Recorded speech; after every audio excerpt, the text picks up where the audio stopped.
and this guy.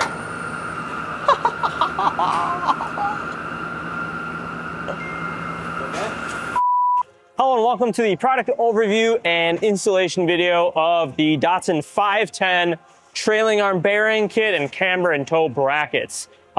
This is going to be considered our camber and toe kits for the rear suspension of the Datsun 510. Now this won't fit the wagon, it's the wagon solid axle, but this would fit the coupe and sedans. In this video, we're going to be going over what's included, the benefits of this, things that you should note, and then the overall installation and torque specs. So what's included is you're going to have the 4 trailing arm bearings. They're going to come pre-installed like this. We'll zip tie these misalignment spacers in there, and these have a bearing pivot on the inside. So if you were ever have to service these or wanted to just see what's inside, it's going to come with a sleeve, a bearing. The bearing's gonna be held in with the snap ring, a pair of these misalignment spacers that go inside the bearing, and another snap ring on the end that holds it from pulling out side to side. So that's what's gonna be included. These are gonna completely replace the factory bushings. Then you'll have the brackets as well. Now they're gonna come assembled like this. We like to come assembled. We wanna make sure there's not too much room and no excessive binding. There might be a little bit tight, but they're gonna come like this. So you wanna be able to have some movement. The bracket that doesn't get welded will come zinc plated for corrosion resistance. And then the bracket that gets welded is gonna come raw because you're gonna weld it. It's gonna come with all the hardware as well. So everything that you have right here, the 4 bearing kits and the pair of the brackets that go into the crossmember is going to be what's included. Now, the benefit of this is we obviously have our full rear suspension kit, but sometimes that's a little costly. So if you're on a budget, you might not get all the benefits that full rear suspension kit does, but this will get you a good chunk of those benefits. So you'll have the main drawbacks of when you lower a 510. So you'll have camber adjustment up and down, which will also then pivot your trailing arm, and you'll have toe adjustment.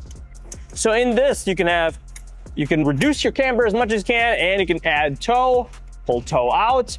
You know, we kind of made these so they're in the middle, so you have adjustment on both ends. Now these don't give you a lot of negative camber adjustment because when you lower the car, you already start getting a lot of negative camber. You can adjust it a little bit, but mostly these are guys that are sick of having a ton of camber and want to pull as much camber out. That's why on the factory mounts, they're pretty much near the bottom, and we want to be able to pull as much camber out. That's why we have this slot the way it's designed. Now, this is a design, so this bracket is just one piece, and this bracket's one piece, so no excessive parts. And overall, it's a pretty slick bracket design, I think. Then you're going to go into what you're going to have to do for this. So you're going to have to be able to press or cut or burn your factory trailing arm bushings out. Make sure you clean out those recesses with a nice wire wheel.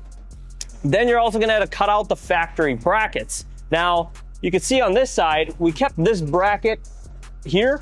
Now, we just had to cut the welds off, and it takes a little bit of cleanup and time to do that. Well, if you have the time, it's an easy little weekend warrior project for you. So you'd wanna make sure that your surface area is nice and clean, ready to get welded. Now, before we weld the brackets on, you can do one of 2 things.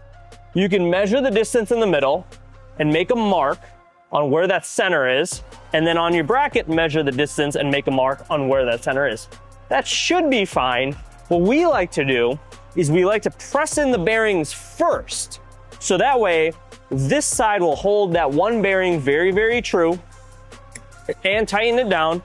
You know, the bearings fit almost perfectly in this bracket, assuming that your car is near perfect. And then from there, you can put your bracket onto the other side bearing, and it will already know what distance you should do. That's what we're gonna do. That's the method I recommend to personally do. But we're gonna go ahead and get the sleeves pressed in. So when you go to press in the sleeves, you're gonna remove the external snap rings. You're gonna pop out the misalignment spacers. You can leave the bearing and the snap ring in there so you don't have to take those out. Just make sure you're not pressing on those. You wanna be pressing on the sleeves, not on the bearings. And then you would just press them in. So we're gonna go over to the press and get these pressed in. All right, now we got the bearings on. We got them installed onto the trailing arms. They're nice and free. I also installed the snap ring on the other end. I'm good to go, and I'm gonna go ahead and place this onto the rear cross member with the one mount already cut off.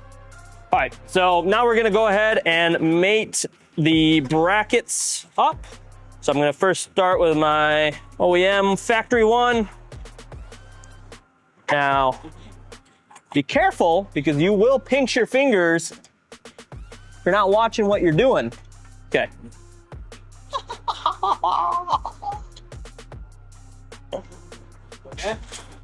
So then you got your bracket mated. You would just make sure you push it all the way in. You want to make sure that there's no trimming required. Sometimes these flanges aren't perfectly even with each other, so you might just have to grind a little bit of areas. Here I can see like these two are perfectly fine. On the inside, I had to grind maybe about 1/8 inch. So if you took like a little, either a Dremel or a little grinder, just ground like a little area on the brackets. You could either grind your crossmember or a bracket, it really wouldn't matter. And then you'd be able to weld it. Now you can weld this fully around if you wanted to. Otherwise, you could just run a good weld on the top, on the bottom, and the sides, and that'd be perfectly fine. Now here you can see you got camber adjustment as well as your toe adjustment.